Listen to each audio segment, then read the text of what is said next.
Olá, eu sou Roberto Carvalheiro, pesquisador da Unesp de Jaboticabal, e nessa palestra eu vou estar apresentando para vocês o desenvolvimento de um novo índice de seleção, o índice frigorífico, que foi desenvolvido pela Agensis em parceria com os programas de melhoramento genético DeltaGen e Companhia de Melhoramento.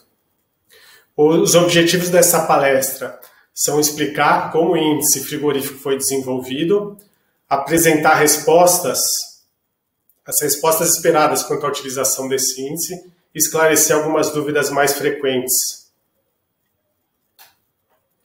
Antes de apresentar o índice propriamente dito, é importante a gente pontuar algumas questões. Uma delas é o uso de avaliações visuais para a identificação de animais com um biotipo mais interessante, um biotipo mais frigorífico, mais precoce e com produção de carcaças com maior qualidade. Alguns programas de melhoramento vêm utilizando essas avaliações visuais com bastante sucesso, como é o caso da DeltaGen da Companhia de Melhoramento. Então, o que se pretende quando utiliza-se essas características no processo de seleção, com a conformação dos animais, é buscar carcaças de maior peso. Com relação à precocidade e terminação, é buscar carcaças com acabamento mínimo adequado e esse acabamento ocorra de forma mais precoce e animais com maior musculatura, garantindo assim maior rendimento de desóssea. Entretanto, essas características elas são consideradas como indicadoras, elas não mensuram diretamente as características finais. A gente tem a oportunidade, então, como a gente vai mostrar no desenvolvimento do índice, de começar a trabalhar com essas características diretas, mensuradas diretamente na carcaça ou em pontos específicos da carcaça dos animais. Então, aqui são características novas que estão sendo obtidas por ambos programas, que é o peso de carcaça quente e o rendimento de carcaça. Um corte do contrafilé é obtido dessas carcaças, seguindo uma série de protocolos, e são submetidos esses cortes para laboratório para fazer, então, novas mensurações de área de olho de lombo, de espessura de gordura subcutânea e de marmoreio, da gordura entremeada da carne. Além disso, no laboratório é feito também uma medida de maciez da carne através da força de cisalhamento, utilizando o equipamento Warner Bradley. A obtenção dessas novas características ela foi possível pelo desenvolvimento de um projeto de pesquisa bem amplo que abrangeu diferentes instituições de pesquisa e diferentes pesquisadores. Esse projeto foi coordenado pela professora Lúcia Galvão de Albuquerque, da Unesp de Jaboticabal. Esse projeto, como a gente vai ver, coletou uma série de características de uma série de amostras, foram conduzidos uma série de estudos de projetos de mestrado, de doutorado, de pós-doutorado, e que culminaram, que viabilizaram então o desenvolvimento do índice que a gente vai estar mostrando para vocês aqui hoje. As informações gerais das amostras, então, que foram coletadas, são machos da raça Nelore, no geral, na maior parte, são machos inteiros. Foram coletadas 6.900 e poucas amostras de abate, aproximadamente 7.000 animais, com observações fenotípicas e genotipados. Em torno de 2/3 desses animais, eles foram avaliados no âmbito dos projetos de pesquisa liderados pela professora Lúcia, e em torno de 1/3 foi obtido a partir de coletas de rotina obtidas nesse consórcio que foi feito juntamente da Companhia de Melhoramento com a DeltaGen. Então foram coletadas informações por 10 anos, de 2010 a 2016, no âmbito dos projetos de pesquisa coordenados pela professora Lúcia, e de 2018 a 2020, coletados com base nas coletas de rotina dos dois programas, né? São informações desses 7.000 animais, são oriundas de 17 rebanhos distintos, uma idade média ao abate desses animais de 23 meses, aí, 705 dias, peso médio ao abate 525 kg, peso de carcaça quente médio de 295 kg, 19,7 arrobas, com rendimento de carcaça médio de 56,5%. No geral, esses animais foram terminados em confinamento, aí em confinamentos durando em torno de 3 a 4 meses. Aqui nesse slide, então, a gente está mostrando as distribuições das diferentes características, dessas novas características que estão sendo obtidas no processo de rotina dos programas de avaliação, genética. Aqui, então, estão as distribuições de todas as informações da base de fenótipos para essas características novas. Repetindo, constituem aproximadamente 7 mil animais avaliados para essas características. Então, estão as distribuições e as herdabilidades. A gente observa herdabilidades de baixa a moderada, herdabilidade de maciez, por exemplo, de 0,10, lembrando que a herdabilidade varia de 0 a 1, então 0,10 é considerado uma herdabilidade relativamente baixa. Até 0,44 de rendimento de carcaça, que já é considerada uma herdabilidade de moderada a alta. Então a gente tem distribuições aqui para rendimento de carcaça, por exemplo, variando de abaixo de 52%, em torno de 50%, até animais que obtiveram 64% de rendimento de carcaça, com uma média ao redor aí de 56,5% de rendimento. Peso de carcaça variando de 200 a mais de 400 quilos, uma média muito próxima a 300 quilos, aí a 20 arrobas de peso de carcaça, e assim por diante, né? Uma média de espessura de gordura próxima de 6 milímetros, e assim sucessivamente. Como esses 7 mil animais, eles, além das informações fenotípicas, eles têm genótipos, foram genotipados também, então a Gensis desenvolveu o cálculo da predição genômica para essas características, e a genômica está viabilizando, então, a seleção para essas características de carcaça e qualidade de carne, né? A acurácia média da predição genômica, da epigenômica de tourinhos jovens, está em torno de 0,4, 0,45 para essas novas características, o que dá uma precisão na seleção razoável, bastante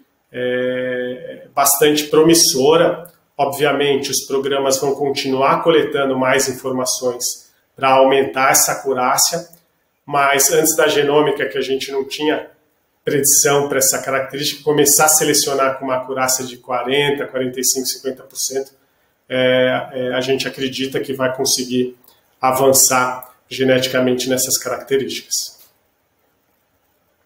Um ponto, então, no desenvolvimento do índice é como combinar as diferentes características para ponderar o índice, né? A gente tem 6 novas características, a gente precisa ter um índice nos apontando como combinar essas diferentes fontes de informação, tanto essas novas quanto características que a gente já vem trabalhando e são importantes no nosso negócio. E nos próximos slides, então, a gente vai estar apresentando alguns conceitos que foram utilizados para o desenvolvimento desse índice. Um ponto bastante importante para o desenvolvimento do índice é a gente determinar o direcionamento que a gente quer dar com o processo de seleção quando a gente está utilizando esse índice como ferramenta. Então, foi discutido os principais pontos a serem contemplados no objetivo de seleção em estar utilizando esse índice como ferramenta, né? Então, o índice frigorífico ele foi concebido e desenvolvido com esse enfoque. A gente quer aumentar a velocidade de ganho de peso de carcaça, aumentar o rendimento de carcaça e o rendimento de desossa, obter animais com acabamento mínimo adequado e que cheguem a esse acabamento mínimo adequado com maior velocidade, ou seja, com maior precocidade de terminação, animais que produzam uma carcaça com uma carne mais macia, com maior marmoreio, aí depende muito do nicho de mercado, e no desenvolvimento do índice observou-se que o marmoreio é uma característica que está baixa, tem uma correlação baixa com as demais características. Então, no início de desenvolvimento do índice, a gente ficou com essa dúvida se valeria a pena mesmo selecionar para maior marmoreio ou não, e a gente vai ver no desenvolvimento da palestra que, por enquanto, o processo de seleção não vai priorizar tanto essa característica. E uma coisa que estava bem clara desde o início do desenvolvimento do índice é que queria-se animais com melhores carcaças, mas sem uma resposta negativa, indesejada no aumento do peso adulto. Então, a gente quer animais com maior velocidade de ganho de peso, com maior rendimento, com acabamento mais precoce, com melhor maciez, mas sem que esse processo de seleção ocasione aumento do peso adulto das vacas. Nesse processo de desenvolvimento do índice, um outro ponto bastante relevante de ser considerado são as correlações genéticas entre as características, que vão ser trabalhadas para a gente observar quais que são os principais sinergismos e antagonismos para ajudar a gente na composição das ponderações das diferentes características que compõem o índice. Então, a gente observa que o principal antagonismo é entre rendimento de carcaça e características associadas à deposição de gordura, a espessura de gordura subcutânea e a precocidade de terminação. Esse é o principal antagonismo. Então, se a gente busca animais, foca muito em rendimento, esquecendo de incluir acabamento no índice, a gente corre o risco de chegar a carcaças muito musculosas, com bastante rendimento, mas com animais com pouca gordura. Isso não é desejado para o nosso sistema de produção. Então, um ponto de atenção para a gente era esse, de melhorar o rendimento sem comprometer o acabamento. Então, aqui nesse slide tem alguns exemplos, aí, essas caixinhas em azul, mostrando os principais sinergismos. Então, peso da carcaça quente, bastante correlacionado com conformação, açobriano, por exemplo, e com correlações favoráveis também com musculatura, açobriano, né? E assim por diante. Um outro ponto também que a gente precisou definir para o desenvolvimento do índice eram restrições e ganhos desejados nessas diferentes características. Então, estava bem claro para a gente que a gente queria maximizar os ganhos relacionados às características de carcaça, né, rendimento de carcaça, peso de carcaça, área de olho de ombro, espessura de gordura.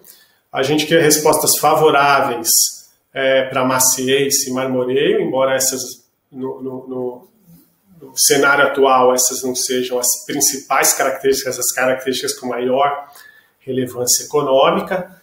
A gente quer produzir uma carne mais macia do Nelore, mas a realidade econômica é que os criadores, por enquanto, eles não são bonificados para maior maciez da carne. Então, a gente sabe que é importante melhorar isso no Nelore, mas no desenvolvimento do índice, a gente tem que levar em consideração também como é que o criador é remunerado pelas carcaças. Então, está sendo representado aqui com estrelas vermelhas. Então, o principal enfoque era maximizar o ganho para as características de carcaça e não aumentar o peso adulto.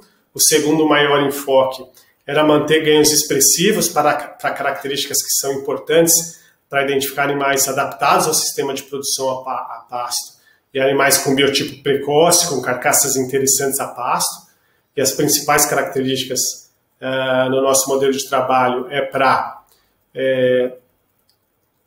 as principais características indicadoras são ganho de peso pós-desmama e as avaliações visuais de CPM. Então, a gente não queria deixar de ter ganhos expressivos para essa característica e também respostas favoráveis para características de maciez e marmoreio.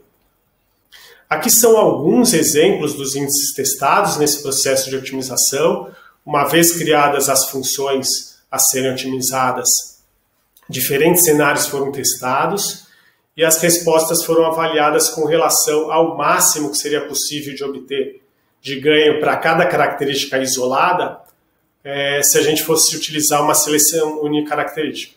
Então, por exemplo, a gente colocava 100% das nossas fichas, 100% da ponderação para rendimento de carcaça, via qual que seria o ganho esperado com esse índice, ponderando dando total peso para rendimento, e depois testava vários índices alternativos para ver qual que maximizaria o ganho em rendimento, levando em consideração as outras características importantes também.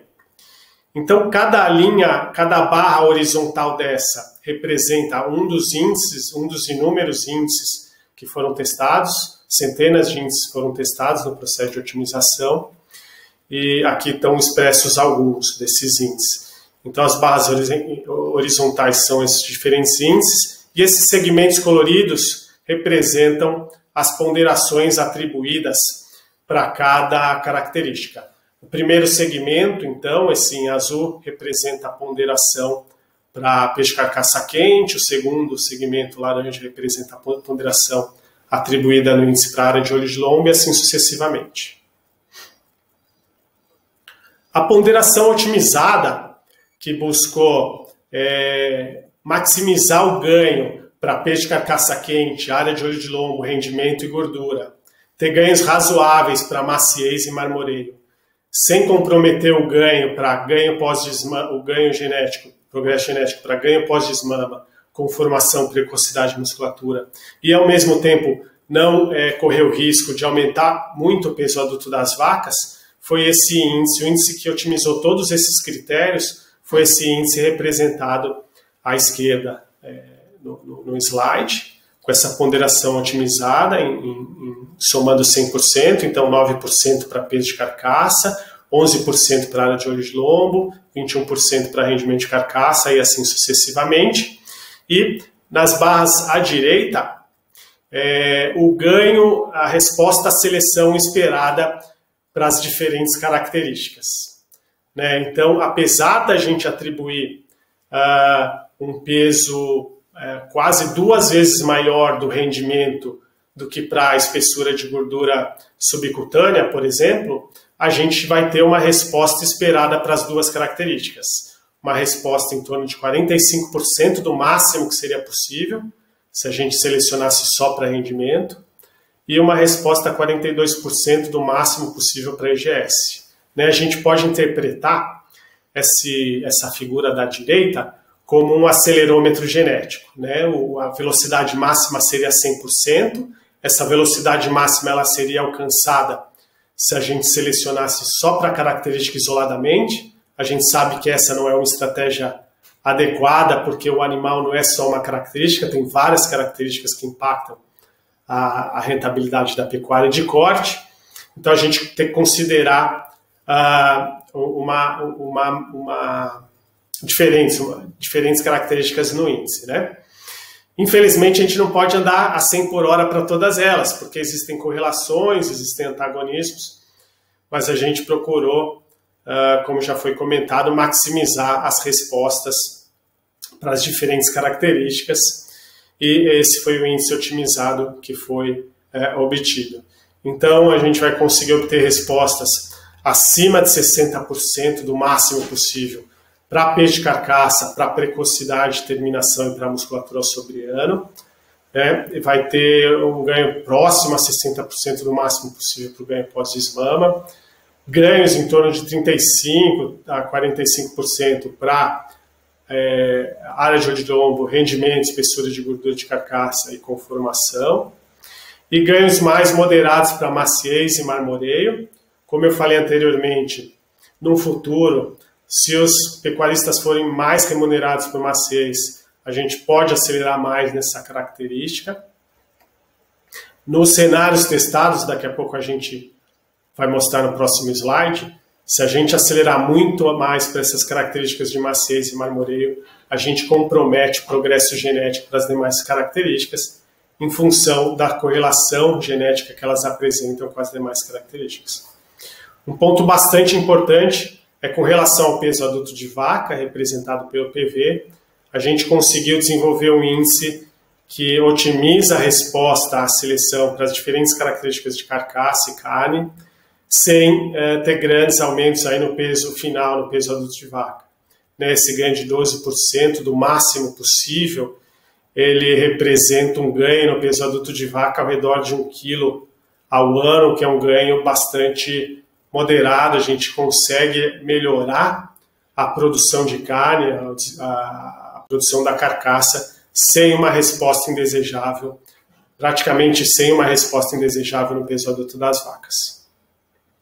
Aqui, então, como eu comentei, só para a gente ter uma ideia, para vocês terem uma ideia de qual que seria a consequência de procurar aumentar a ponderação para maciez e marmoreio, para as características diretas, né, as 6 novas características. Então, a gente tem, nesse gráfico da esquerda, o azul escuro, que é a ponderação do índice otimizado, e o azul claro, um índice alternativo, com igual peso, igual ponderação para 6 novas características, e zerando a ponderação para ganho pós-desmama, CPM e peso adulto de vaca.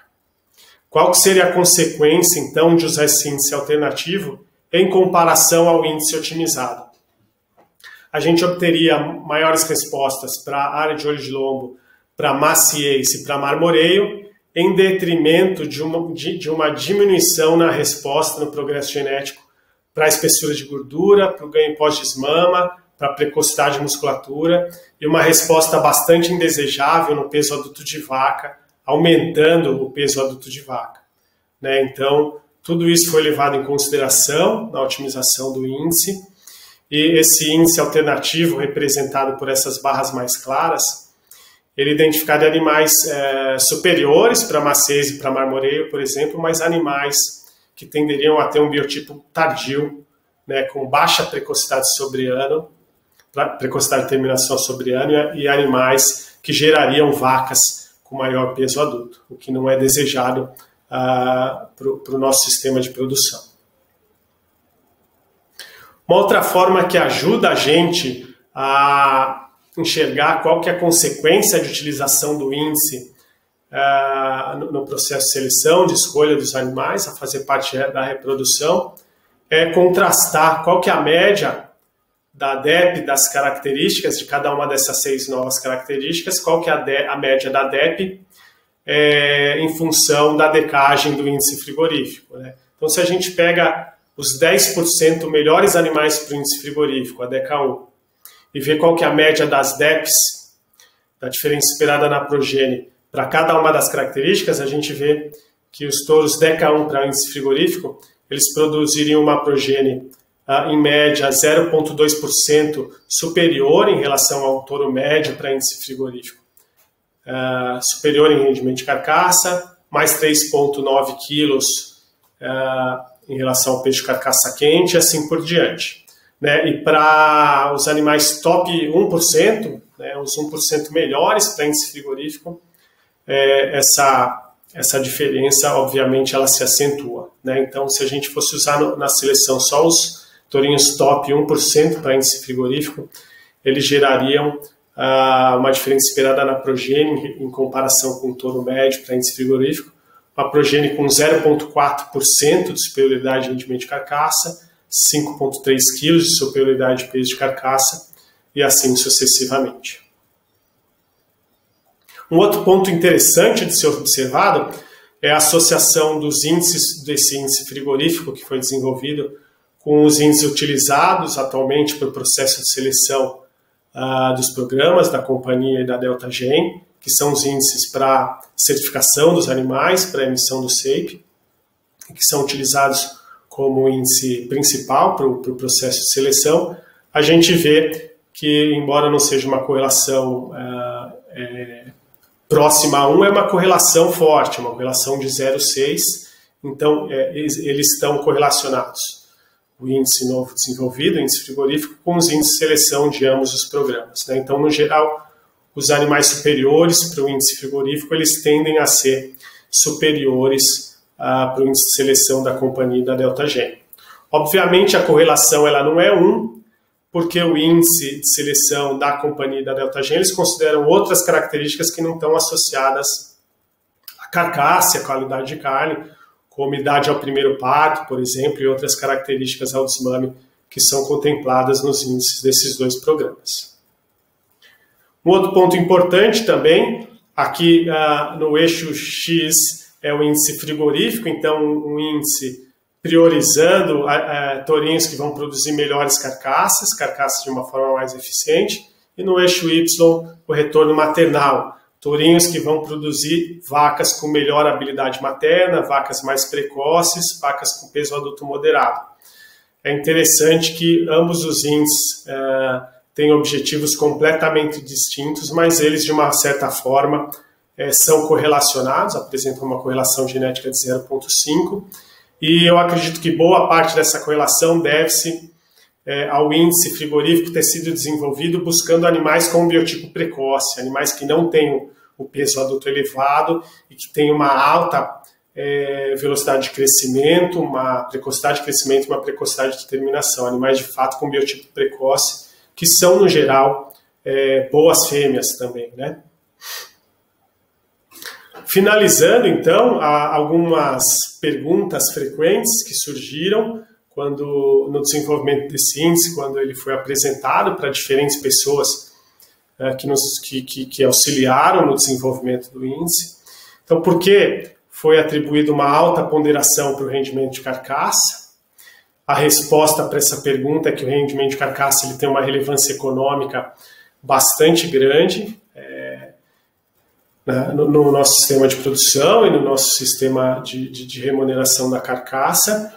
E ele permitiu, essa alta ponderação para rendimento de carcaça, permitiu um bom equilíbrio na resposta genética esperada para as diferentes características contempladas no índice. Uma segunda pergunta, que é bastante comum também, é por que incluir o CPM no índice, uma vez que são características consideradas indiretas? Por que não focar só nas características diretas? O CPM está bem claro para todos os envolvidos nos programas e que utilizam essa ferramenta como critério de seleção.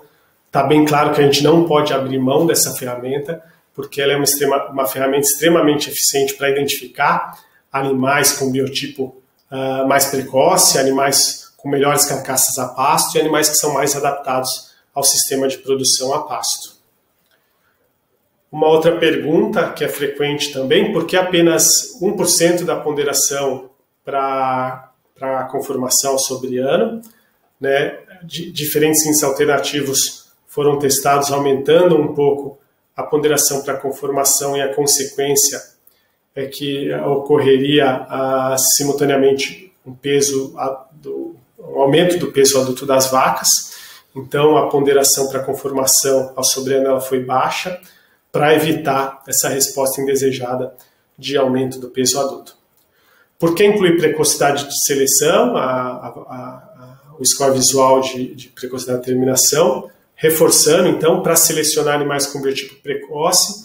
Essa característica ela é bastante relacionada também, correlacionada com o número de dias em confinamento, então animais com melhor precocidade de terminação ao sobre-ano, eles necessitam de menos dias em confinamento para atingir o acabamento ideal.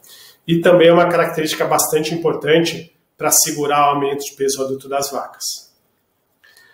Uma outra pergunta, por que não aumentar a ponderação para maciez ou marmoreio? Como a gente procurou mostrar naquele índice alternativo, que a gente aumentou a ponderação para maciez e marmoreio, a consequência é que resultaria em uma redução expressiva do ganho para outras características de importância econômica. Uma outra pergunta, o índice frigorífico substituirá o índice de seleção dos programas? Não substituirá, é uma ferramenta adicional de seleção, porque os índices finais utilizados nos programas da CIA e da DeltaGen, eles são mais abrangentes, eles envolvem todo o ciclo de produção, né? Não só a fase final ou a fase de abate, eles envolvem a fase de cria, envolvem características de reprodução, enfim, são índices mais abrangentes. Então, o índice frigorífico vai ser utilizado como uma ferramenta complementar de seleção por esses programas. E, por fim, quais animais podem ter o índice frigorífico calculado? Todos os animais participantes dos programas da companhia e da DeltaGen que forem genotipados, eles poderão ter o índice frigorífico calculado pela GenSys. Um ponto importante de salientar é que esses 7.000 animais com informação fenotípica e genotipados, eles permitiram, como já foi comentado, uma predição genômica, gerar uma adepto genômica com uma acurácia bastante expressiva, em torno de 40, 45 até 50% de acurácia, mas para que essa acurácia ela não se deteriore ao longo do tempo, é importante a constante coleta de informação. Então a DeltaGen e a companhia de melhoramento, nessa parceria que eles já fizeram essa parceria tendo consciência disso, de que é um investimento que vai ser feito constante ao longo dos anos e a cada ano está previsto, e tem sido feito isso nos últimos 3, 4 anos, a coleta de animais de abate aí de em torno de 500 a 1.000 animais por ano, para manutenção ou até aumento da acurácia de predição genômica. Uma mensagem final, então, o índice frigorífico ele permite a seleção de animais geneticamente superiores para velocidade de ganho de peso, para rendimento de carcaça de desossa, para precocidade de acabamento, animais com melhor marmoreio e maciez, e bastante importante, sem aumentar o peso adulto. Então ela é uma ferramenta de seleção para produzir carne com qualidade de forma eficiente, sustentável e lucrativa. Por fim, aqui um slide com os patrocinadores que têm viabilizado a continuidade da coleta das informações dessas novas características, tanto no frigorífico quanto no laboratório. Muito obrigado a todos pela atenção.